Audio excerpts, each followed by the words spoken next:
اعوذ باللہ من الشیطان اللعین الرجیم بسم اللہ الرحمن الرحیم الحمد للہ رب العالمین الصلاة والسلام علی اشرف الانبیاء والمرسلین وعلی آلہ الطیبین الطاہرین المعصومین الذین اذہب اللہ عنہم الرجس وطہرہم تطہیرا اللہم صلی علی محمد وآل محمد اللہم اخرجنا من الظلمات الوہم واکرمنا بنور الفہم اللہم افتح علینا ابواب رحمتک وانشر علینا خزائن علومک برحمتک یا ارحم الراحمین۔ عزیزان محترم، مرزا جواد آغا ملکی تبریزی کے حالات زندگی و واقعات آپ کی خدمت میں بیان کر رہے تھے۔ بیان ہوا مرزا جواد آغا ملکی تبریزی تاریخ تشیع میں ایک نہایت ہی ممتاز عارف ہیں، جنہیں اللہ کا ولی بتمام معنی کہا جا سکتا ہے۔ عزیزان محترم، اللہ کا ولی جو ولایت الہیہ کا حامل ہوتا ہے، یعنی جس کے اعضاء و جوارح پر اللہ کا کنٹرول ہوتا ہے، اللہ کا تصرف ہوتا ہے، ایسا ولی اللہ کی آنکھ سے دیکھتا ہے، ایسا ولی اللہ کی آنکھ سے دیکھتا ہے، اللہ کے کان سے سنتا ہے، اللہ کے ہاتھوں سے اشیاء کو تھامتا ہے اور اللہ کی زبان سے نطق کرتا ہے، اور جب کسی چیز کا تقاضا کرتا ہے تو اللہ اس تقاضے کو اجابت دیتا ہے اور قبول کرتا ہے۔ پس اللہ کا ولی ہونا ایک بہت بڑا مقام ہے کہ جو اللہ کے ایسے خاص بندوں کو نصیب ہوتا ہے کہ جو باقاعدہ اللہ کی عبادت میں خود کو فانی کر دیتے ہیں۔ اور عزیزان محترم، اس موضوع پر تفصیل سے ہم بارہا گفتگو کر چکے ہیں، برہان پیش کر چکے ہیں، دلائل پیش کر چکے ہیں، فلاسفہ کے، عرفاء کے، فقہا کے نظریات آپ کی خدمت میں بیان کر چکے ہیں، اور جہاں ہم دلائل بیان کر رہے تھے تو وہاں ہم نے حدیث قرب نوافل کا بھی ذکر کیا تھا کہ رسول خدا صلی اللہ علیہ وآلہ وسلم جب معراج پر گئے تو خداوند متعال نے اپنے حبیب سے مخاطب ہوتے ہوئے اپنے ولی کے بارے میں اپنے حبیب سے کہا کہ یا محمد من احاننی ولیا فقد بارزنی بالمحاربت،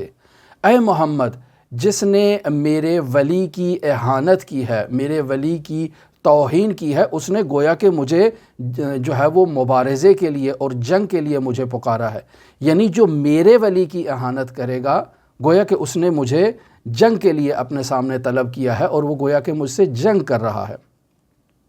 اور پھر اسی حدیث کے ذیل میں اللہ تبارک و تعالی اپنے ولی کے اوصاف کو بیان کر رہا ہے کہ جب اللہ کا ولی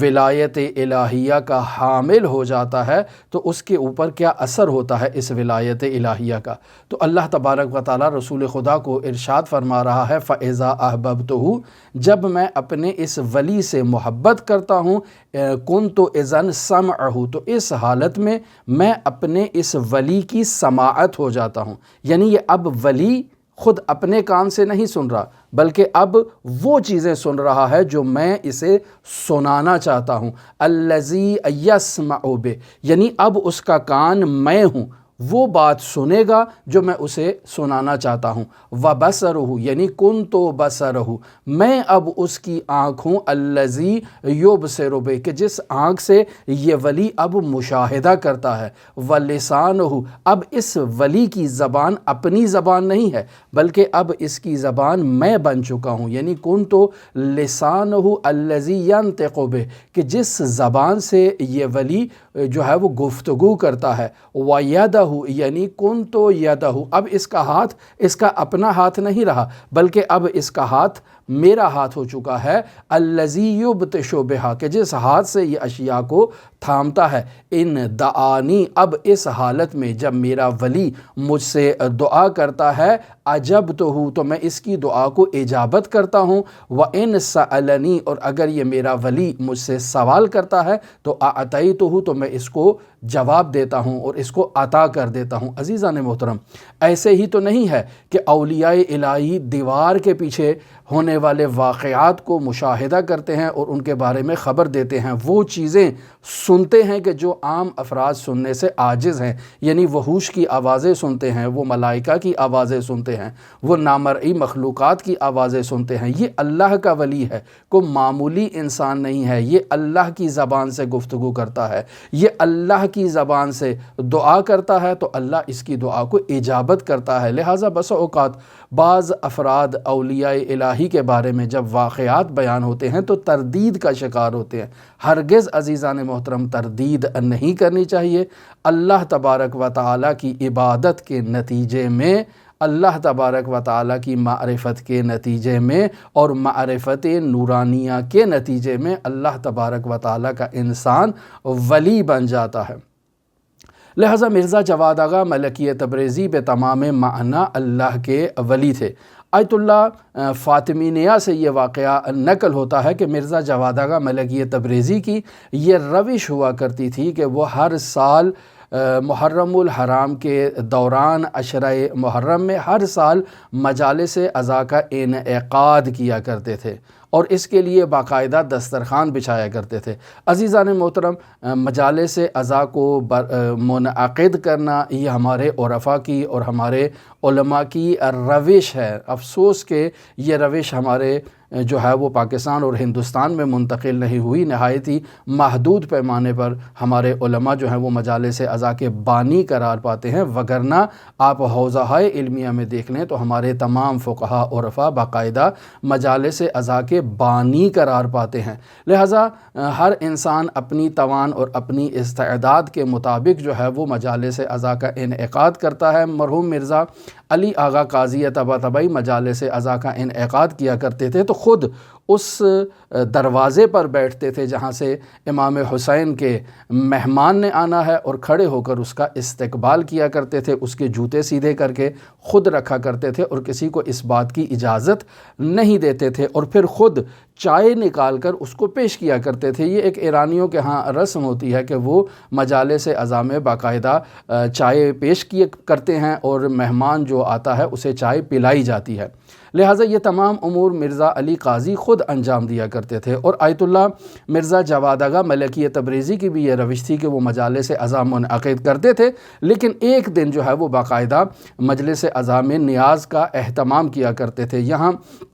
مشہد مقدس میں آیت اللہ حجت ہاشمی خراسانی بھی حضرت صدیقہ طاہرہ فاطمہ زہرا کے ایام شہادت کی مناسبت سے ہر سال مجالس عزا منعقد کرتے ہیں، اور ایک دن وہ باقاعدہ کھانا بھی دیتے ہیں اور خود وہ مجالس عزا سے خطاب کرتے ہیں۔ یہ ان کی روش سال ہر سال سے جاری ہے، ابھی بھی یہ روش جاری ہے۔ تو عین اسی طرح سے مرزا جواد آغا ملکی تبریزی کی بھی یہ روش ہوا کرتی تھی کہ مجالس عزا منعقد کرتے تھے اور ان مجالس میں ایک دن وہ کھانا بھی دیا کرتے تھے۔ بعض لوگوں نے شرارتاً کہیں یا بعض لوگوں نے جو ہے وہ مرزا کو تکلیف پہنچانے کی خاطر یا کسی بھی غرض سے، ان کی غرض کو ہم نہیں بیان کر سکتے چونکہ بیان نہیں ہوا، بعض لوگوں نے اس خبر کو اس انداز میں پھیلایا کہ تمام لوگوں کو یہ خبر پھیل گئی کہ آج مرزا جواد آغا ملکی تبریزی کے ہاں جو مجلس ہے اس مجلس میں دسترخوان بھی ہوگا۔ لہٰذا مرزا جواد آغا ملکی تبریزی جو خاص افراد کے لیے اہتمام کیا کرتے تھے، مثلا 10 افراد، 15 افراد، 20 افراد، ایک محدود پیمانے پر مجلس عزا کا جو بانی کو علم ہوتا ہے کہ میرے ہاں شرکت کرنے والے افراد کتنے ہیں، بانی انہی کے حساب سے نیاز کا اہتمام کرتا ہے۔ لیکن جب خبر اس انداز میں پھیلائی گئی کہ تمام افراد جو ہے وہ کثیر تعداد میں شریک ہوں تو یقینی بات ہے کہ ایسے میں بانی کے انتظامات جو ہیں وہ متاثر ہوتے ہیں۔ تو مرزا جواد آغا ملکی تبریزی کی اس خبر کو پھیلا دیا گیا اور اس روز مجلس میں 200 سے زائد افراد مرزا جواد آغا ملکی تبریزی کی مجلس میں حاضر ہو گئے۔ اب وہ افراد جو باورچی تھا جس نے نیاز کا اہتمام کیا تھا اس کے ہاتھ پیر پھول گئے کہ اب کیا کیا جائے، نیاز تو اتنے افراد کے لیے کفایت نہیں کرتی ہے۔ لہٰذا اس نے مرزا جواد آغا ملکی تبریزی کو بلایا باورچی خانے کی طرف۔ مرزا باورچی خانے میں گئے، پوچھا کیا ماجرا ہے؟ کہا کہ افراد کی تعداد بہت زیادہ ہے اور ہم نے نیاز جو ہے وہ ایک محدود افراد کے لیے تیار کی ہے، اب ہم کیا کریں، نیاز تو نہیں پوری ہوگی۔ تو اب یہاں مرزا جواد آغا ملکی تبریزی اس برتن کے پاس جو نیاز کا برتن تھا اس برتن کے پاس کھڑے ہو گئے، اپنے لبھا کو جنبش دی، اپنے ہونٹوں کو جنبش دی، اور کچھ کلمات اپنے ہونٹوں کے اندر انہوں نے جاری کیے۔ وہ کیا کلمات تھے وہ بیان نہیں ہوئے۔ پھر اپنی داڑھی کو انہوں نے اپنے ہاتھوں سے تھام لیا اور گریہ کرنے لگ گئے حضرت سید الشہداء کی مظلومیت پر، اور پھر اس کے بعد باورچی سے کہا کہ اس سے جتنی نیاز آپ کو ضرورت ہے اور آپ نکالنا چاہتے ہیں نکال لیں۔ اب باورچی تعجب کرتا ہے کہ یہ جو نیاز ہم نے بالفرض 10 افراد کے لیے بنائی ہے اور مجلس میں 200 سے زائد افراد ہیں، اور مرزا کہہ رہے ہیں کہ جتنی نکالنا چاہتے ہو نکال لو، تو ٹھیک ہے۔ آج باورچی نے بھی فراخ دلی کا مظاہرہ کیا اور ہر فرد کے لیے اس کی ضرورت کے مطابق جو ہے وہ نیاز وہاں برتن سے نکال رہا ہے، اور وہ باورچی کہتا ہے کہ میں نے جو 10 افراد کے قریب نیاز کا اہتمام کیا تھا، 200 سے زائد افراد میں نے وہ نیاز تقسیم کی، اور اس کے باوجود وہ کھانا جو تھا وہ بچ گیا۔ تو یہ ہے اللہ کے ولی کی دعا کا اثر۔ اسی طرح عزیزان محترم، مرزا جواد آغا ملکی تبریزی کی دعا میں، ان کی عبادت میں، ان کی کلام میں تاثیر کیوں نہ ہو۔ مرزا جواد آغا ملکی تبریزی رات کو جب سونے لگتے تھے تو ان کے بارے میں نقل کیا جاتا ہے کہ وہ دیوانوں کی طرح، مجنون کی طرح اپنے گھر کے صحن میں ٹہلا کرتے تھے اور باقاعدہ ان اشعار کا بار بار تکرار کیا کرتے تھے۔ فارسی زبان کا شعر ہے کہ جس میں وہ یوں بیان کرتے ہیں: گر بے شکافند سراپائے من، جز تو نیابند در اعضائے من، یعنی اگر میرے وجود کو قطع کر دیا جائے، ٹکڑے ٹکڑے کر دیا جائے، تو میرے وجود کے ہر ذرے میں تیرے سوا اور کچھ دکھائی نہ دے گا، صرف تو ہی تو ہوگا اور کچھ نہیں ہوگا۔ یعنی اس انداز میں اس شعر کو پڑھ کے مرزا جواد آغا ملکی تبریزی اللہ کی بارگاہ میں اپنے موحد ہونے کا اعلان کیا کرتے تھے۔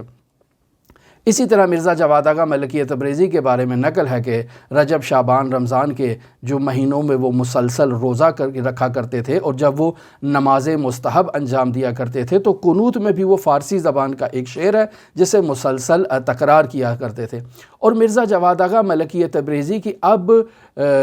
لسان اللہ کا مظہر ہو چکی تھی، آنکھ جو ہے وہ عین اللہ کا مظہر ہو چکی تھی، اور مرزا جواد آغا ملکی تبریزی اس حدیث قرب نوافل کے نتیجے میں ان آوازوں کو سنا کرتے تھے کہ جو باقاعدہ اللہ تبارک و تعالی انہیں سنانا چاہتا تھا۔ اب یہاں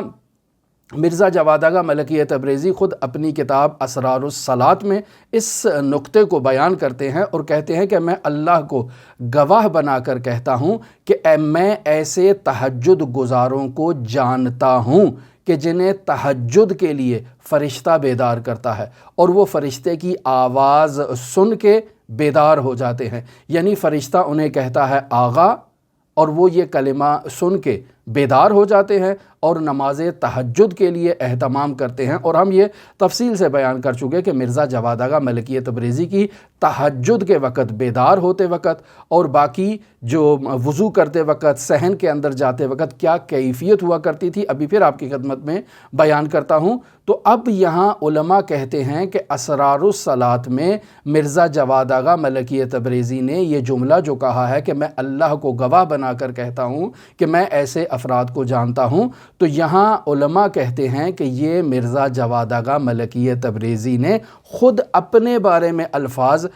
جو ہے وہ بیان کیے ہیں، لیکن خود ستائی سے بچنے کے لیے انہوں نے اپنی طرف اس بات کی نسبت نہیں دی ہے، بلکہ کہا ہے کہ میں ایسے افراد کو جانتا ہوں۔ اور مرزا جواد آغا ملکی تبریزی جب بیدار ہوتے تھے تو کیا کیفیت تھی، ہم پہلے بھی بیان کر چکے، پھر آپ کی خدمت میں بیان کرتے ہیں کہ مرزا جواد آغا ملکی تبریزی کے جو شاگرد ہیں آیت اللہ سید محمود مدرسی، ان کا گھر مرزا جواد آغا ملکی تبریزی کے گھر کے قریب ہوا کرتا تھا۔ یہ بیان کرتے ہیں کہ تہجد کے وقت جب مرزا بیدار ہوتے تو اپنے بستر پر ہی وہ سب سے پہلے سجدہ کرتے، اللہ تبارک و تعالیٰ کی بارگاہ میں دعا کرتے، سجدہ کرتے، اللہ کا شکر ادا کرتے کہ اللہ نے انہیں یہ سعادت نصیب کی ہے کہ وہ اس تہجد کے وقت تہجد گزاری کریں اور اللہ تبارک و تعالیٰ سے ہم کلام ہو، اور پھر باقاعدہ صحن میں آتے اور آسمان کی طرف رخ کر کے سورہ آل عمران کی آخری 5 آیات کی تلاوت کرتے جو آغاز ہو رہی ہیں ان فی خلق السماوات والارض واختلاف اللیل والنہار لآیات لأولی الالباب، ان آیات کی تلاوت کرتے اور پھر دیوار پر سر رکھ کے مسلسل زار و قطار گریا کرتے، اور پھر وضو کرنے کے لیے وضو کرتے اور باقاعدہ حوض کے اوپر آ کر بیٹھتے۔ بطور معمول قدیم زمانے میں ایرانیوں کے گھروں میں صحن کے سینٹر میں ایک پانی کا حوضچہ ہوا کرتا تھا جس میں پانی کی ایک ٹوٹی لگا کر وہ باقاعدہ پانی سے مملو ہوتا تھا، تو وہاں باقاعدہ وہ وضو کیا کرتے اور وہاں حوض پر آ کر بھی وہ باقاعدہ مسلسل گریا کرتے، اور پھر اپنے مصلی عبادت پر جا کر باقاعدہ وہ نماز میں مصروف ہو جاتے۔ تو ایسا شخص جو اللہ سے اس قدر عقیدت رکھتا ہو، اس قدر اللہ کی جو محبت سے سرشار ہو، تو کیسے وہ اللہ کی ولایت الہیہ کا مظہر نہ ہو۔ ہماری دعا ہے کہ خداوند متعال مرزا جواد آغا ملکی تبریزی کے درجات کو عالی و متعالی قرار دے اور ان کے گراں بہا آثار سے ہمیں فیض حاصل کرنے کی توفیق عطا فرمائے۔ آپ تمام عزیزان کے لیے امام رؤوف علی ابن موسیٰ رضا کی بارگاہ میں نائب الزیارہ بھی ہیں اور دعا گو بھی ہیں۔ اللہم صلی علی محمد و آل محمد وعجل فرج قائم آل محمد۔